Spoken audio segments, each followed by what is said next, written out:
Good morning, everyone. It is 10 a.m., December 28th. I'm Zafar Sobhan, coming to you live from Dhaka, Bangladesh. John, I think it is still the 27th night, if I'm not wrong. Tell me, what time is it for you? Well, it's the holidays, so you lose all sense of day and time. So I know Christmas has happened, New Year's hasn't happened yet. We're somewhere in between those two dates. Okay, and that's as close as you can get it. And I recognize the landmark behind you. I mean, this is it's Mount. Well, is it Mount Rushmore? It is, and as I once I put the graphic up and I looked at it, I realized that some people would think I'm putting myself on Mount Rushmore. Right. That was not the Okay. intent, and my head is not hiding President Trump. He has not yet been added to Mount Rushmore. But Okay. if I move my head, you'll see Teddy Roosevelt, who's probably the person that most non-Americans wouldn't expect to see on Mount Rushmore. And we can Sure. get into it later, but while Teddy Roosevelt, like any political leader, is not perfect, one thing that I really like from President Roosevelt was his famous speech about the man in the arena. And that has some resonance for me today as we'll talk about some of the political events. So, so I'm joining you virtually from South Dakota from Mount Rushmore. Okay. Good. Good. Super. Well, let's get to it. These have been a couple of big days in Bangladesh. We have seen first on Christmas Day the arrival of Tariq Rahman in Bangladesh after being in exile 17 years, perhaps 18 years. I'm not sure of the exact date he left. Then, of course, we have the political alliance between NCP and Jamaat, which has been announced, and the fallout thereof. So, what would you like to start with, John? It's easy to be a critic, and I've been critical of many things in the past, including Tariq Rahman's failure to return to Bangladesh up to this point. But I think it is time to share some bouquets, and those are for all of those involved in managing Tariq Rahman's return, and certainly to him as well. From my perspective, everything has gone just about as well as could have been hoped for, from the optics and the atmospherics, again, particularly as they played from outside, to what he's done and said. I mean, I think he has found his voice, and the tone that he has struck has been consistent throughout. And it's something that I can see people grasping onto. I mean, obviously, the diehard BNP supporters, we're always going to welcome him. We're always going to support him. But I think, his challenge is to reach out to skeptics. There's a big pool of people out there who haven't voted before or may have voted for a party that's not going to be participating. So that's really where the election will be won and lost. So, so far, so good. And now the question is, can he keep it up over the next, 2 months or so? Yeah, I mean, I think it was a successful homecoming. There's no question about that. Interesting thing from the perspective of someone who lives in Dhaka is that, and I'm not actually sure how many people did show up. We've seen many, figures Yeah. thrown around, and I mean, it's hard to say who's counting, and especially when it's a disparate crowd, on sort of streets from one part of the city to the next. Is very hard to count. But one thing which impressed me was that they did not disturb or disrupt traffic. I mean, or to the extent that it was done, it was very, very minimal. We in Dhaka were fearing much, much worse. Many people canceled events, they canceled plans, and decided they would stay home. In the event, it turned out that it was fairly orderly, which is, again, this is actually something which is very new in Bangladesh, because I think part of the political culture is that the way to show strength, the way to show support, is in fact to disrupt and disturb the general populace as much as possible, and that is considered success. So to the extent that the BNP clearly didn't decide to measure success by how much they could bring the city to a standstill and how much they could inconvenience the rest of us, that to me was a breath of fresh air right there. Yeah. And, it's interesting too. Again, on the optics side, several people had talked about or mentioned, the famous bus that they were procuring a bus for Tariq Rahman, that he would be on a bus trip. And I didn't quite get it. But, Yeah. it certainly had that image of kind of like the whistle stop, trains that used to carry candidates Right. around in the past. And I think it was effective. And, again, I can see him, taking his bus on tour around the country.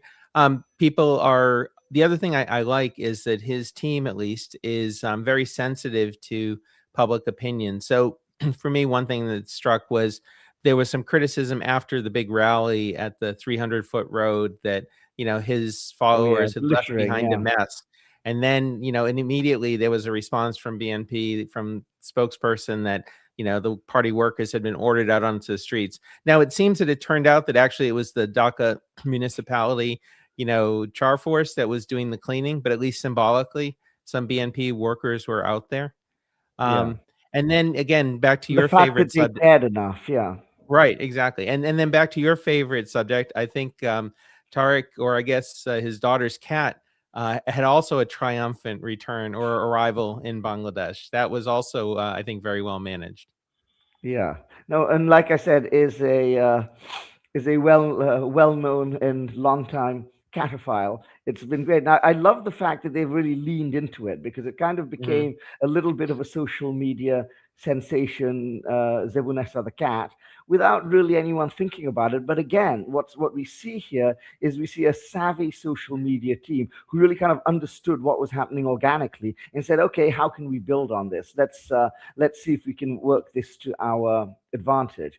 I think much remains now to be seen what's going to happen. We have about a month and a half before the elections on February 12th. So I don't know. My guess is presumably, as you said, there'll be sort of a whistle stop tour kind of thing. There are 64 districts in Bangladesh. He's not going to be able to hit them all, but presumably, one presumes he's going to try and hit as many of them as he possibly can. And this is going to be around what the BNP builds its election campaign. And I think for Tariq, I think he did well so far. It's reasonably, the great thing he has going for him is that the bar is so low. We're looking for just basic competence. We're looking for basic um, likability.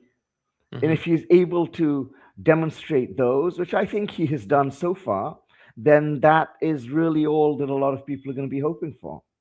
Right. And, I think BNP's communications team did a good job of getting their surrogates out there. I saw Yeah. many interviews, I saw a lot of things in print. So certainly, again, amplifying his message, the team was out in full force.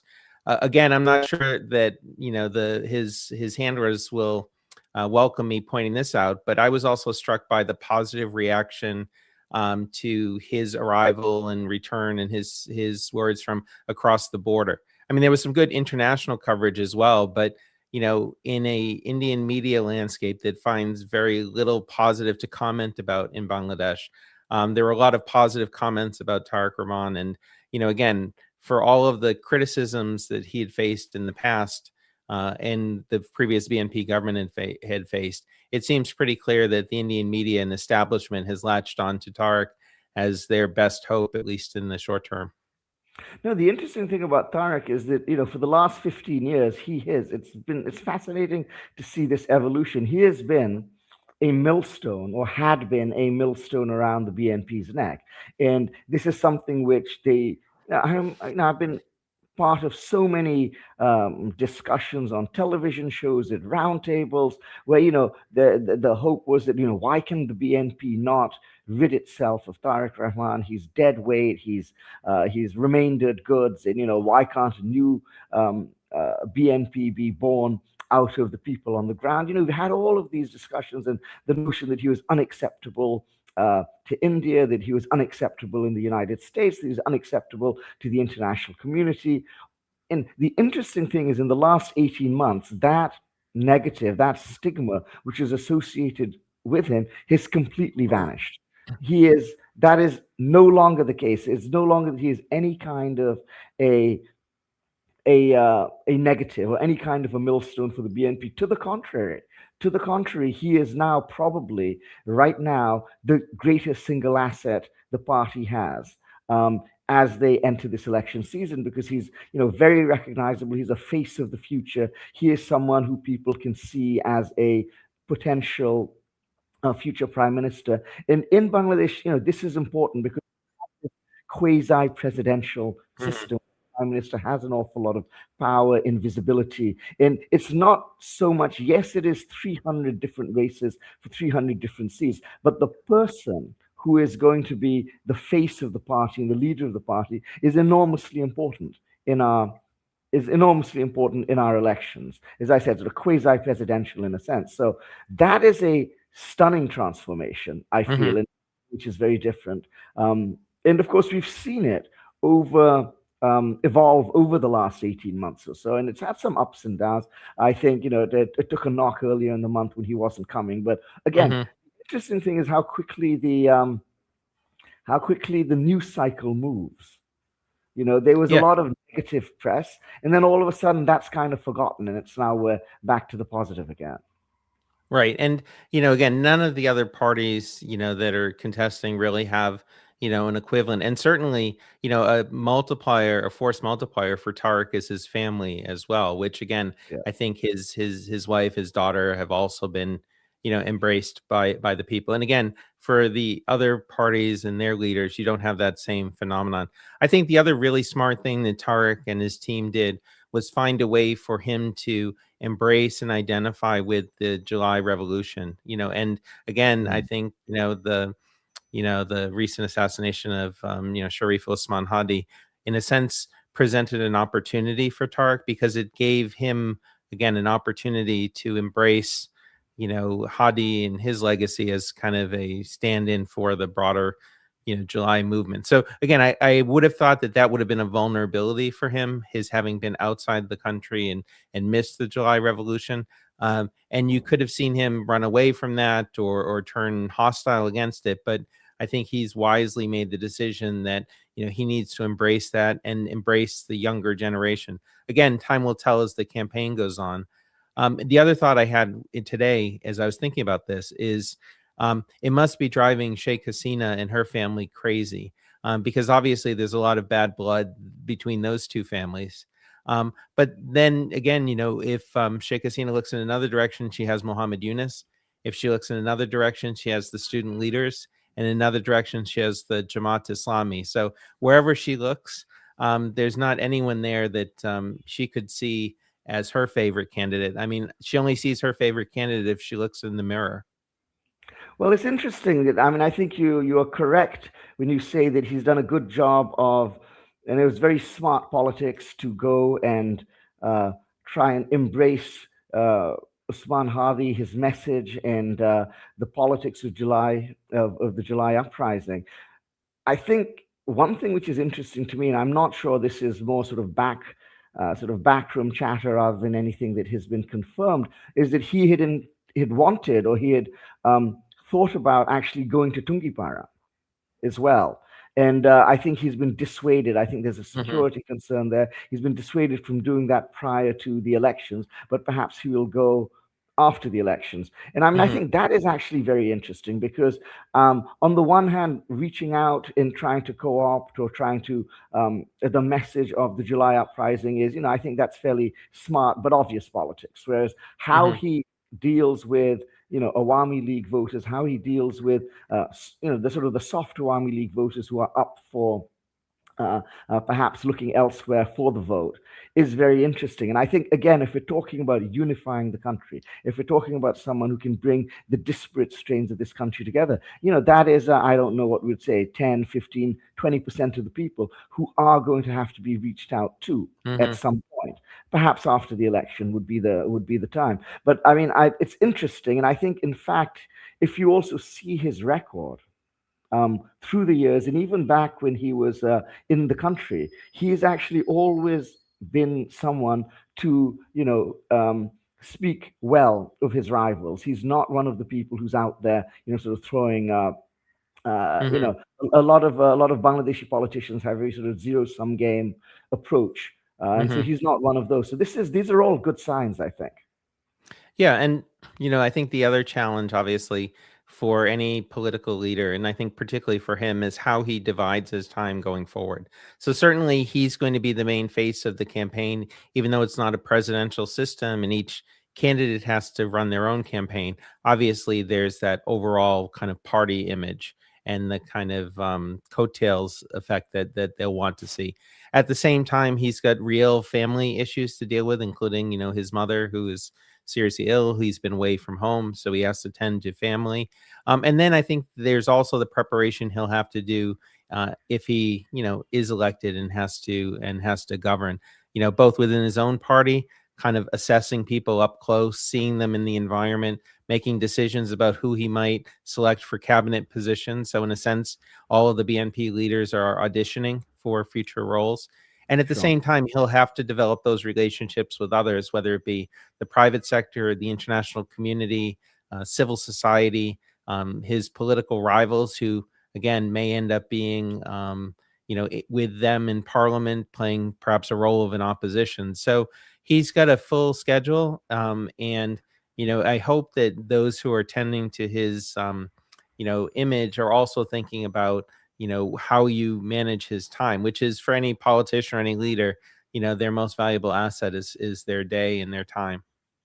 Yeah. Well, it is interesting. I mean, it seems, at least so far, that he has been handled very well. And I think there are two key takeaways here. One is clearly his team of advisors is very skilled and they're Mhm. advising him well. So, I mean, I think in that sense, he's in good hands. And I think in these days, all politicians need a team like that around them. There's no such thing really as as a sort of the singular politician, which we may have had in days gone by. And secondarily, though, I think is equally important is the fact that he listens. It Mhm. appears, at least, that he listens. He listens to good counsel, he listens to good guidance, and that, of course, is absolutely huge. Mhm.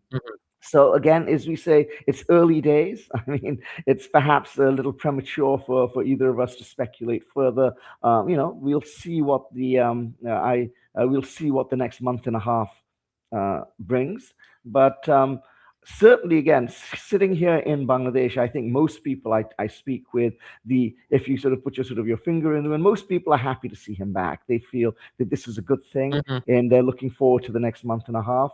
It's very interesting, actually. Let's talk a little bit about what's happening on the other side of the political aisle. What do you make of the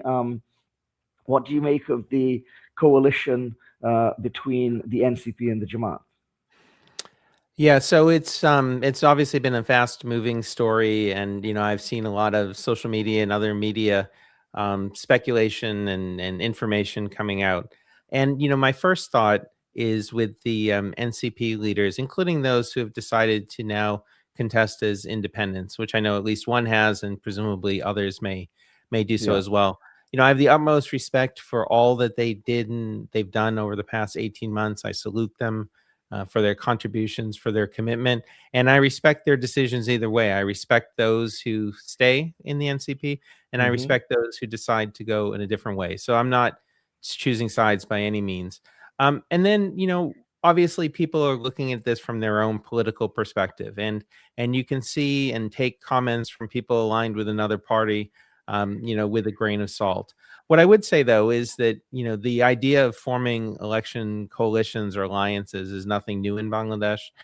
This happens all the time. It's already happening this election cycle, and in the first past the post system, particularly when parties have disparate pockets of strength, it makes a lot of sense to do it. So I can understand why a party would do that. And to me, the alternative to having that kind of pre-election alliance building would be to take the extreme view, which has been discussed and I think rejected by the mainstream, of going to some kind of proportional representation system.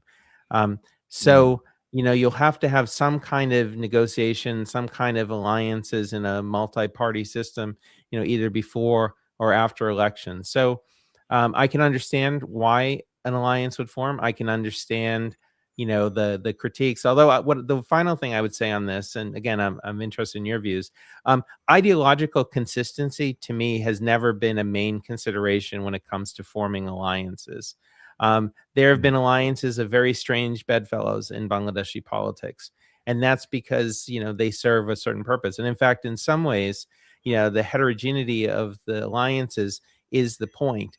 That if a party believes that it needs to appeal to a constituency outside its core, it may seek to do that by attracting somebody to their alliance that represents another viewpoint. which again is something that if you're being brought into a bigger alliance, you have to be conscious of the fact that the reason somebody may want you is not because of your sparkling wit or your good looks, but maybe it's because you bring something that they want.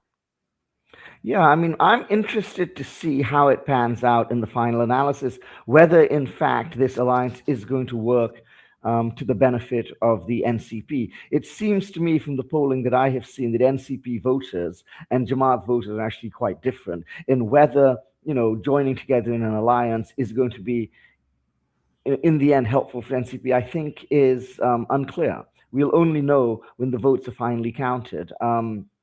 I've heard very eloquent defenses of the alliance. My friend Sultan Muhammad Zakaria wrote a very long piece on Facebook where I thought he did a very good job of laying out what they hope to accomplish. I'm not sure I found it entirely persuasive, but as you say, there are good arguments on both sides. And I also understand many people who feel that that it's something of a betrayal, and that they think that it reveals the NCP to be, what they had always assumed the NCP to be, which would be a center-right party. And their worst fears about the students and the student leaders have been realized through this alliance. I'm not sure. I think, speaking to your point, that that's necessarily a fair and judicious assessment of what actually the alliance means. I mean, politics makes for all kinds of bedfellows, and you could also make the argument that well, yes, they may have an impact on us, but hopefully we can have an impact on them.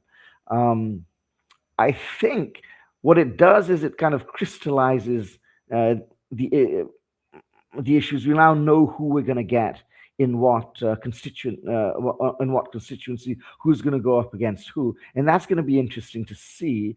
My sense is that ultimately will not actually advantage either Jamaat or NCP to the extent that the party leaderships have hoped. Yeah. So, I've thought about this, a lot when it comes to NCP, a new entrant into the political arena. Certainly a lot of passion and, a certain amount of momentum after the July Revolution, which then, runs up against the cold, hard realities of, running political campaigns in a place like Bangladesh. Again, I give credit to those candidates who want to play by the rules, including the limits on expenditures. But we both know that those, regulations are often just disregarded by candidates. So I doubt that many other candidates are going to limit themselves in terms of the resources. So I always thought it was unrealistic that the NCP would be able to field 300 candidates in this election. And if you're running independently as a party and you're not able to field candidates in all the constituencies, there may be questions of why you're not doing that. So it could be a sign of weakness. So in some ways, a negotiated seat sharing arrangement simplifies NCP's problems in that it allows them to then concentrate on a smaller number of candidates to pick their best, whatever the number is, 30, 40, 50 candidates, and decide, where they can be most effective. And again, if the alliance comes with some resources to assist those candidates, then, perhaps all the better. The real issue will come down to how effectively the leadership of the parties is able to influence the votes of their followers. So if in fact, there's a seat sharing arrangement, the NCP puts forward its candidates in the agreed upon constituencies, can the Jamaat or other members of the alliance really convince and compel their voters to support that candidate, regardless of what the ideology is? And, I'm also reminded that, for many years, the Awami League's, main political goal was to break the BNP Jamaat alliance because their math was very simple, that they saw themselves as the largest or having the largest support base in the country. And in a first past the post system, that would yield, victory for them if they could split their opposition. And the thing that they feared the most were the other two major parties teaming up against them and then being able to overcome that advantage. So I can understand from a BNP supporter perspective why you would want to do everything you could to try to diminish the chances of an alliance against you. And I can understand that if you are at least perceived as, the second and third, entrance, that it would make sense for you to tactically move together. The one part of this, which I don't know, and again, we may learn more about this in the coming days, is whether uh, the other parties are able to form an electoral alliance without a commitment or an understanding that that means that necessarily they'll cooperate together after the election. And if the NCP is able to gain a certain number of seats in parliament, perhaps more than they would have on their own, but that they're not bound to sit with the Jamaat in the parliament and act in concert, but can have an independent third kind of grouping within parliament. Maybe they get to be a little bit of a swing vote. So that might be an argument That's politically. certainly how they have pitched it to their skeptical sort of supporters and onlookers and observers in precisely that way, that this will allow them to punch above their weight. They are in no way obligated to then support Jamaat positions in parliament. They will take their own positions. So that remains to be seen. You mentioned to what extent Jamaat can convince their voters to vote for NCP candidates. And of course, it's also to what extent they can convince their party workers to work for these candidates, because I think there are two elements of every election. The first is the electioneering, and then the second is the voting. So both of these things, and of course, the same thing exists for the BNP in a smaller scale. They have many coalition partners too, and it's an open question, really, that whether the local BNP workers and the local BNP leaders, who have been, some of whom may have had an ambition to run in that seat themselves, will then subordinate themselves for the good of the party. They will take the dictate from the high command, and then they'll work their hearts out for this candidate who's not even theirs. Oftentimes, what's happened, even in we've seen this in the past with the Awami League, is that it doesn't matter what dictate comes from the high command. The local leader, the local level leaders and workers have very little incentive, really, to give up their seats, their power to some, it might be in the interest of the BNP as a whole to make some seats available to their alliance partners. It may be in the interest for the Jamaat-e-Islami as a whole to make some seats available to NCP or the other partners they may have. But for the actual people who are expected to give up those seats and give up their shot at those seats and give up their power, it makes no sense at all. So that's always a tension we see in these kinds of arrangements, which often do not go according to plan, simply because on the ground the reality is very different. And as you say, of course, the voters. It's you can't in the final analysis convince. It's very, very difficult to convince your voter that, okay, don't vote for us, vote for this other person, especially if there isn't at least some base level of ideological affinity. Okay, Sure. you can't just, you can't Yeah. just sort of say, well, vote for this person and expect it to happen. Right. And, at least I don't know for certain, but I certainly have been led to believe that negotiations certainly took place between the BNP and the NCP over a possible alliance as well. So, we talk about sports now and then. We all like when a player who's a free agent joins our team, and the team that doesn't get them, may have some sour grapes. So this might be the case where, the BNP was simply outbid or out negotiated by the Jamaat in terms of, the NCP, or, the NCP may have had other considerations. There may still be some members of the NCP, some leaders who will go independent. Some may end up coming with the BNP or a BNP alliance as well. Down the line, sure.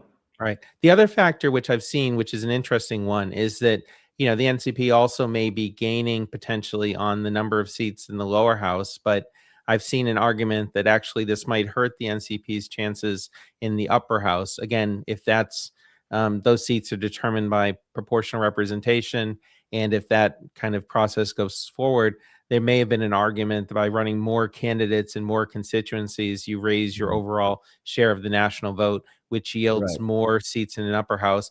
But by limiting yourself to whatever your share of the pie is in an alliance, you're forfeiting those seats in the upper house. So again, I don't know if that's an issue for discussion between the parties in the alliance, but that could come into play as well. So again, this is these are tough decisions. I appreciate the degree to which people are taking this seriously, that there's open debate, and I know that there are some sore feelings about this, and that's, again, it's understandable, and I think what one would expect.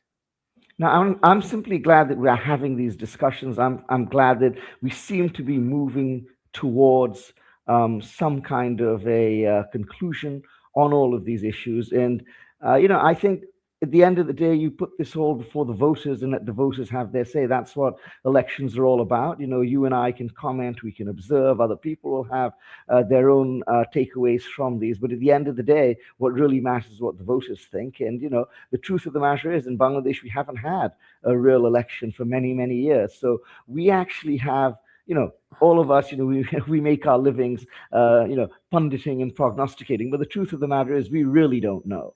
And we can give it our best guess, and maybe our best guess may be a reasonably educated guess. But until those votes are in and until those votes are counted, I don't think anyone really knows what Bangladesh is going to look like and what Bangladesh actually does look like right now, which is why this election is so important, apart from all of the other reasons that elections are important to bring us a government, to give us some stability, to move us to a democratic future. I think it is going to be incredibly important because it's going to show us where we are as a nation in a way which we really don't understand or we don't have a good handle on at this stage.